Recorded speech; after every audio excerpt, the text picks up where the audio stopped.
नमस्कार मित्रांनो, स्वागत आहे तुमचं लर्न इंग्लिश या यूट्यूब चॅनलवर। तर आपण शिकत आहे इंग्रजी वाचन, म्हणजे इंग्रजी वाचन कसं करायचं हे सिरीज आपण चालू केलेली आहे। तर बघा, इंग्रजी वाचनामध्ये स्वरांचं खूप महत्त्व आहे। म्हणजे जे इंग्रजीचे 5 स्वर आहे ए ई आय ओ यू, तर यांचं खूप महत्त्व आहे। तर बघा, कालच्या व्हिडिओमध्ये आपण बघितलं होतं का एचे आपण वेगवेगळे प्रकारे कसे उच्चार करू शकतो। तसेच आता पाहायचं आपल्याला दुसरा स्वर, म्हणजे तो आहे ई। तर बघा, आपण आता ईचा वाचन कसं करू शकतो। तर ईचे तर तसे खूप सारे उच्चार निघतात, अ निघते, ए निघते, ई निघते। तर आता आपण बघू का कोणत्या वेळी कसा उच्चार करायचा। बघा, जेव्हा 2 व्यंजन असते, कोणते पण 2 व्यंजन असो, त्या दोघाच्या मधात जर ई आला, बघा ई तसा बी हा एक व्यंजन आहे आणि डी हा एक व्यंजन आहे, म्हणजे कॉन्सोनंट। इंग्लिशमध्ये व्यंजनांना कॉन्सोनंट म्हणतात। तर हे दोन्ही कॉन्सोनंट आहे। या दोघाच्या मधामध्ये एक वोवेल्स आलेला आहे ई।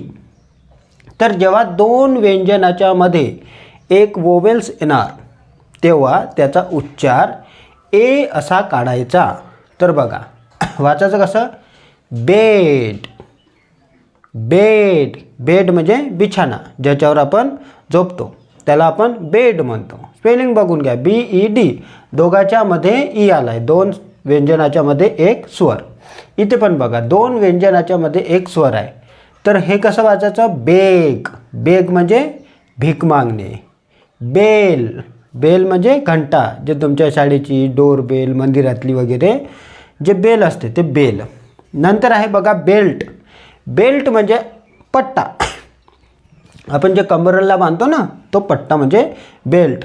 बेंच, बेंच म्हणजे बाक, तुम्ही शाळेमध्ये बसता ना बेंचवर, तो बेंच म्हणजे बाक।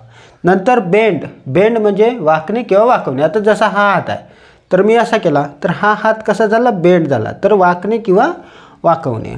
नंतर आहे बेट, म्हणजे होते पैज लावणे। जसं तुम्ही बघितलं असेल, आता जसं ड्रीम 11 वगैरे बेट लावत असते, ते बेट म्हणजे पैज लावणे। आणि सेल, सेल म्हणजे होते पेशी, जे आपल्या शरीरामध्ये असते ना, सेल, तुम्ही सायन्समध्ये शिकले असाल। तर सेल म्हणजे होते पेशी। आता तुम्हाला जर अशा कोणत्याही प्रकारचे इंग्रजीचे सेंटेन्स किंवा शब्द दिसले, म्हणजे 2 व्यंजनाच्या मध्ये तुम्हाला जर एक स्वर दिसला, तर त्याचा उच्चार काढायचा ए। तर आता तुम्हाला कुठेही अशा प्रकारचे शब्द दिसले, तर त्याचा उच्चार ए काढायचा आणि वाचायचं। चला आपण एक वेळा वाचून घेऊ। बेड म्हणजे बिछाना, बेग म्हणजे भीक मागणे, बेल म्हणजे घंटा, बेल्ट म्हणजे पट्टा, बेंच म्हणजे बाक, बेंड म्हणजे वाकणे किंवा वाकवणे, बेट म्हणजे पैज लावणे, आणि सेल म्हणजे पेशी। आता हे तर झाले एचे उच्चार, ईचे। आता ईचा उच्चार अ असा होते, बघा अ।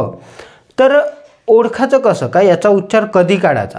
बघा, याचा एक नियम आहे। जर तुम्हाला ई झाल्यानंतर लगेच ईच्या सोबत जर तुम्हाला एल, ईच्या सोबत एल, किंवा ईच्या सोबत एन, किंवा ई सोबत जर आर दिसला, ई सोबत एल, ई सोबत एन आणि ई सोबत जर आर दिसला, तर त्याचा उच्चार अ असा काढायचा।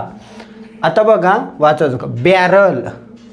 बॅरल आला अचा उच्चार, बॅरल, बॅरल म्हणजे पिंप। बॅरन, बघा बॅरन, बॅरन म्हणजे नापीक किंवा वांज। वांज म्हणजे ज्याला मुलं बाळ होत नाही त्यांना वांज असे म्हणतात। आणि नापीक तर माहीतच आहे, शेतीचे पिकी म्हणजे पीक नाही मिळालं तर त्याला नापीक म्हणतात। तर इंग्रजीमध्ये काय म्हणतात, बॅरन। नंतर अर्र, बऱ्याच वेळा तुमच्या तोंडातून शब्द निघाला असेल, अर्र। अर्र म्हणजे चूक करणे, आपल्या हातून एखादी चूक झाली, जसं आपण लिहिताना पाणी वगैरे सांडलं, शाई सांडली, तर ॲटोमॅटिक आपल्या तोंडातून शब्द निघतो अर्र। तर अर्र म्हणजे होते चूक करणे। नंतर हर, हर मुलीसाठी वापरते, तिचा किंवा तिला। लॅडर, लॅडर म्हणजे शिडी। पोस्टर, पोस्टर म्हणजे भित्तीपत्रक, तुम्ही पोस्टर खूप सारे बघितले असेल, खास करून पिक्चरचे किंवा काही जाहिरात वगैरे। नंतर रिवर, रिवर म्हणजे नदी। टनल, टनल म्हणजे बोगदा। आणि वर्ब, वर्ब म्हणजे क्रियापद। तर तुम्हाला जर शब्द दिसला ई एल ई एन आणि ई आर शब्द, तर याचा उच्चार अ असा काढायचा. बॅरल म्हणजे पिंप, बॅनर म्हणजे नापिक, अर्र म्हणजे चूक करणे, हर्र म्हणजे तिचा, लॅडर म्हणजे शिडी, पोस्टर म्हणजे भित्तीपत्रक, रिव्हर म्हणजे नदी, टनल म्हणजे बोगदा आणि वर्ब म्हणजे क्रियापद. तर हे झाले ईचा ए आणि अ असा उच्चार. अजून काही प्रकारचे उच्चार आहे ते आपण बघू. आता आपण ईचे अजून कोणते कोणते उच्चार निघतात ते बघू.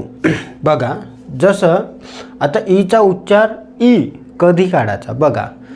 जर तुम्हाला ई सोडून अजून ई दिसणार, म्हणजे एक अक्षर सोडून अजून डबल ई दिसणार, तर तेव्हा ईचा उच्चार ईच काढायचा. जसं बघा CEDE म्हणजे एक अक्षर सोडून ई आहे, EDE एक अक्षर, इथं पण बघा एक अक्षर सोडून ई आहे, इथे पण बघा एक अक्षर सोडून ई.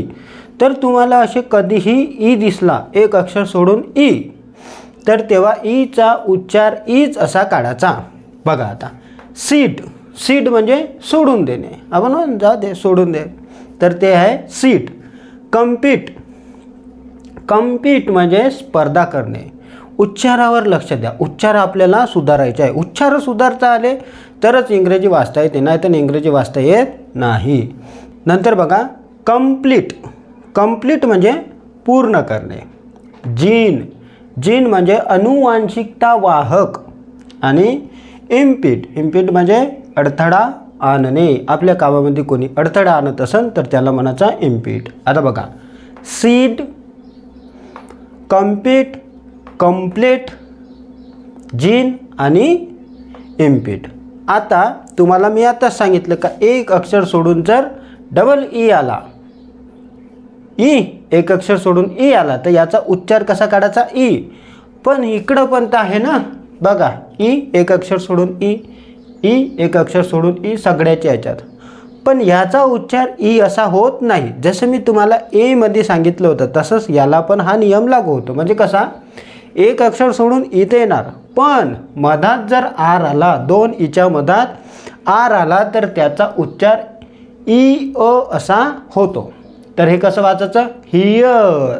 बघा हियर म्हणजे इथे, मियर म्हणजे निव्वळ, स्पियर म्हणजे चेंडूसारखा गोल किंवा एखादी क्षेत्र, ॲटमॉस्फियर म्हणजे वातावरण. तर उच्चार आपल्याला सुधारायचे आहे. बघा हियर, मियर, स्पियर आणि ॲटमॉस्फियर.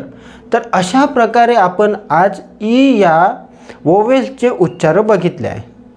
जर तुम्हाला हा व्हिडिओ आवडला असेल तर लाईक करा, नवीन असाल तर चॅनलला सबस्क्राईब